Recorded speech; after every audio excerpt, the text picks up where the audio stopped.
Time for the 49ers Rush podcast. Samuel freaking Womack. The dude just went all out. Not one interception, but 2 interceptions. He had a 92.6 PFF grade, which was by far the most, the highest for anybody, almost 20 points higher than the next defender, which usually preseason grades are really, really low. I'm just going to be honest with you. People are trying to, get in pace of things, trying new positions, whatever else. Your studs don't usually play a whole lot, but Samuel Womack went out there and crushed it. Now, Kyle Shanahan, and I got to say thank you to Juan Salas, the beautiful Juan Salas, for getting us these clips. Right after the game, Kyle Shanahan got several questions on Samuel Womack and just how he played and if he could possibly be a starter at that nickel position earlier rather than later. It's difficult for a rookie to step into any job. I've been K1 when I was at Cleveland. He was on the rookie tryout team, and he ended up starting that whole year at Cleveland as a rookie. 2016, when I was in Atlanta, we went to the Super Bowl. We had a rookie, I think 7th round pick, start that whole year. So it's not abnormal, but it's got to be the right guy, and we'll see how that ends up.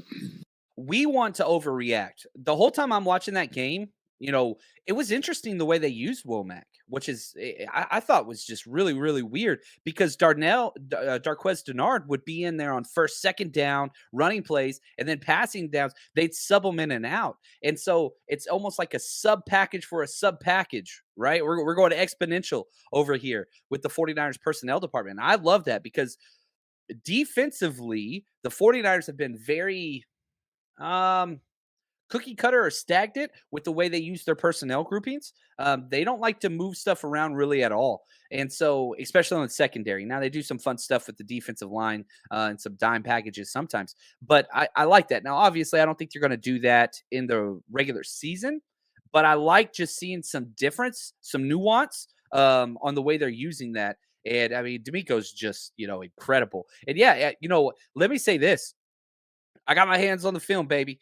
I secured the bag.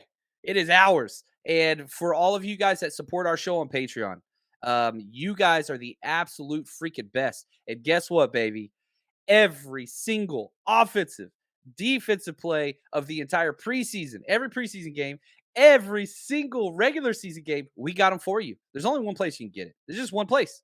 And that's patreon.com/49ers Rush Podcast. If you've been one of those people that's like, I don't know, I don't have time for it, whatever else, trust me, now is the time, baby. Now is the time. I want to go back to Shanahan and Womack before we move on and talk about some of these injuries. Here's Shanahan going into further detail on how he thought Samuel Womack played. I'd like to watch the tape. I know when you get 2 picks, that's a big deal. So it was a good job covering the guy and making both of those plays. I know the one on 3rd down with the review, and I forget when the other one was, but I wish we could have capitalized on offense after it. But you come up with those picks, that's a hell of a start. And we'll see what he did on all the other 40 plays. Yeah, that's the key. Because, we're a highlight society. That's not our fault. That's just kind of the way things continue to shift. Sports Center, top 10, all those things. And those are important. The flashy splash plays are important.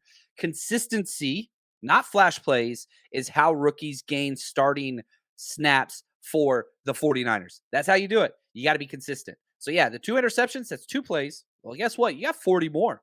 How did he do on those? He actually did really well. He did really well. I'm very, very excited about Womack. And if you go back to right after the draft, one of the questions that was asked, and I kind of stayed on, who's going to be the player that starts first? And I kept saying Samuel freaking Womack. I don't know, man. It just seemed like he had the clearest path.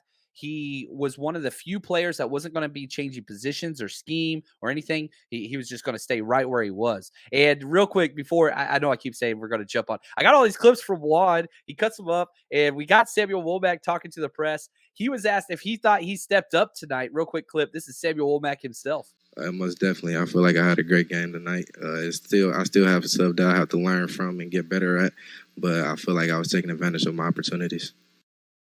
Oh, yeah, that's right. He was. Man, I freaking loved it. Just playmaker. Could he be the next? You don't want to go too early. Could he be the next stud 5th round gem that the 49ers have found? Since Lynch and Kyle Shanahan showed up, started with George Kittle. Then you got Drake Greenlaw. Is this the next one? Talanoa? He was in there. Man, I freaking love those 5th round picks. Now,